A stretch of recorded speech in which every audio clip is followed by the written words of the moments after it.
It was supposed to be just another flashy reality TV show, Paradise Mansion, fame or flame, a cutthroat competition where influencers, models, and wannabe actors live together in a luxurious villa, competing for fame, endorsement deals, and a rumored secret $1 million prize. But what happened behind the scenes never made it to air. Day one on set began innocently enough. Cameras captured the cast arriving in sports cars, strutting into the marble lobby with rehearsed excitement. But off camera, the crew whispered. Something was off. One of the producers, slick-haired and always clutching his tablet like a weapon, had been acting nervous for days. Sienna, the show's breakout star, knew the game. She wasn't just a model, she was calculating. "This place is crawling with secrets," she whispered to the makeup artist while fixing her lashes. "And I'm going to be the one to find them." The producer, Vince, was sweating bullets. The network was breathing down his neck. "This show's not just a competition," he told his assistant while pacing near the pool. "It's our cover." Meanwhile, Devon, the charming but slightly dim TikTok star, kept wandering off script. He wasn't supposed to flirt with the crew. But there he was, whispering something to Mia, a camera operator with a sharp eye and even sharper instincts. Later that evening, Sienna snuck into the editing room, claiming she was looking for her mic pack. What she really wanted was access to the raw footage. She'd heard a rumor that something happened during pre-filming at the mansion, before the cast arrived. She didn't expect what she saw. A deleted clip. Grainy footage from the mansion's wine cellar. A man, definitely not cast or crew, dragged into a hidden room, unconscious. Two masked figures followed, their faces obscured, but one wore a bracelet she recognized. Mia's bracelet. Sienna shut the monitor. She backed away slowly. This wasn't just a show. This was a trap. Back in the villa, tensions flared between contestants. Devon got into a shouting match with Kayla, a fiery beauty influencer, after someone sabotaged her skincare stash. "You think I care about your collagen serum?" Devon snapped. But Sienna noticed his hand trembled. Later that night, Mia confronted Vince. "They know," she hissed. "You left the footage on the drive. We need to shut it down." Vince shook his head. "We're too deep. The investors already saw the teaser. If we back out now, they'll ask questions." In her confessional, Sienna tried to stay composed. "This show, it's not what it seems. And I'm not here for the fame anymore. I'm here to find out what really happened in that cellar." The next morning, a new contestant arrived. Or so they claimed. Tall, quiet, military posture. Said his name was Alex. But no one recognized him from casting. Devon raised an eyebrow. "We getting surprise twists now?" Alex smiled thinly. "Let's just say I've been watching from the outside. And now I'm in." Mia's face turned pale when she saw him. Vince avoided eye contact. Kayla was oblivious, still seething about her missing serum. But Sienna had seen enough reality shows to know when someone was bluffing. And Alex wasn't here to win. Later that night, someone sabotaged the camera feeds. For 4 hours, production lost all surveillance. The footage recovered later showed only static, except one clear shot of a door in the cellar swinging open. And the bracelet on the ground, soaked in something dark. The producers told the cast it was a technical glitch. But Sienna knew better. This wasn't a show. It was a cover-up.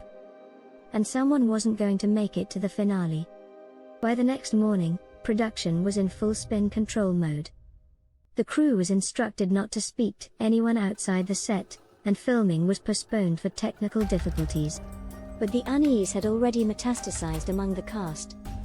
As everyone gathered in the main tent for a mandatory meeting, the tension was palpable. The director stood before them, attempting to appear calm, but his stiff posture and darting eyes betrayed the panic underneath. He said he had reviewed footage from the night before and determined there had been a miscommunication that had gotten out of hand. But when one of the producers tried to back him up, his voice cracked, and he looked like he hadn't slept. From the back of the tent, someone shouted, "What about the footage from the confessional booth?" A hush fell. That room was supposed to be sacred, a place where cast members could vent alone to the camera. If something was recorded there that contradicted the official story, it could be damning. Word spread that one of the assistant editors had downloaded a backup copy of the confessionals to a personal drive. She hadn't been seen since. Tara decided to investigate. Slipping away during the chaos, she headed to the editing trailer, where she found the door ajar. Inside, monitors showed paused frames from the confessional videos. One screen displayed Carla, clearly shaken, saying, "He told me to lie. Said it was just drama for the show. But it wasn't fake. I was really scared." Tara copied the files to her phone just as she heard someone approaching. She barely escaped through a back exit as two producers entered, arguing about scrubbing everything before the network lawyers got involved. That night, a cast meeting was called. Carla wasn't present. The showrunner claimed she had voluntarily left the island for mental health reasons. But no one believed it. Everyone had seen the bruises, the shaking hands. Jake confronted the showrunner directly. "You're covering up something real," he said. "We saw her crying. We saw him grab her wrist." The showrunner narrowed his eyes. "You're under contract. Do you really want to throw away your career over a misunderstanding?" Jake didn't respond, but his silence spoke volumes. Afterward, Tara showed Jake the footage she had saved. They decided to take it to a journalist who had previously covered reality TV abuses. But just as they began transferring the file to the cloud, the signal cut out. The Wi-Fi had been shut down. Then came the final twist of the night. A cast member found Carla's phone hidden in the sand near the jungle path, its screen shattered, the last video still recording. The clip showed her running, whispering frantically, "They found out I recorded them." Then it cut to black. Everyone realized they weren't just in a scandal. They were in danger. Jake and Tara barricaded themselves in one of the empty cabins, planning their next move. Someone tried to jiggle the handle outside. They stayed quiet. The final line of the night came from Tara, "If we don't expose this, no one will ever believe what happened here." And in the silence that followed, even the ocean seemed to hold its breath. Chapter 3, The Shocking Conclusion. The final episode of the reality show aired with explosive fanfare. Ratings skyrocketed as viewers tuned in for the live finale, unaware that behind the polished editing and dramatic teasers lay a scandal waiting to implode. The stage was lit in flashing lights as the host welcomed the final 3 contestants. Cheers erupted from the studio audience. But off-camera, chaos was unfolding. Earlier that day, the anonymous source who had been leaking information to the press reached out directly to the network. They weren't a former crew member or a fired contestant, they were the head of production security. And they had damning footage. The footage showed one of the producers physically altering the voting ballots from the live audience episodes. It also revealed coercion tactics being used behind the scenes, threats of contract breaches if contestants didn't follow pre-written dramatic arcs, and promises of side deals for those who played along. The network panicked. They couldn't kill the live show. Too many eyes were on it. But they could prepare a damage control statement. Executives met behind the scenes, whispering about pulling the plug mid-show or pushing the blame onto a few scapegoats. Meanwhile, the remaining contestants prepared for their final challenge, unaware of the storm about to hit. One of them, the underdog fan favorite, had been on the chopping block from day one. She had been kept around because of how well her crying confessionals tested with focus groups. Now, she was moments away from winning it all, under false pretenses.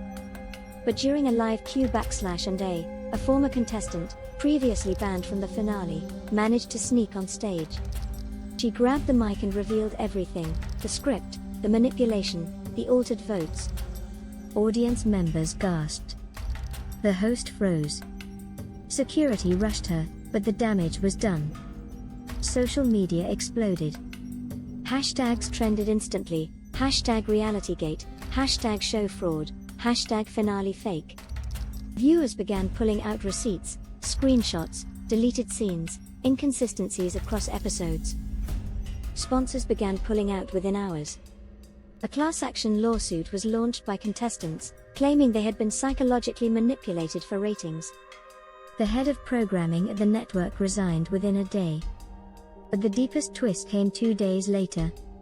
One of the executive producers, the one who had orchestrated the manipulation, was found to have faked not just show elements, but even their identity. Their real name wasn't on any of the contracts. They had a sealed criminal record. They had worked under multiple aliases in unscripted TV and had left behind a trail of ruined shows and NDAs. The network had never verified their background thoroughly. With mounting lawsuits and federal investigations, the show was permanently pulled from all streaming platforms. Documentarians jumped on the opportunity to tell the full story. It became the most talked about scandal in reality television history. And the anonymous source? They never came forward again. Rumors swirled that they had been paid off, or perhaps threatened. But in the end, the truth had come out. Not from the producers, not from the hosts, but from the very people the show had underestimated, its own cast. The curtain didn't fall. It was ripped down, exposing the rotten scaffolding behind the illusion.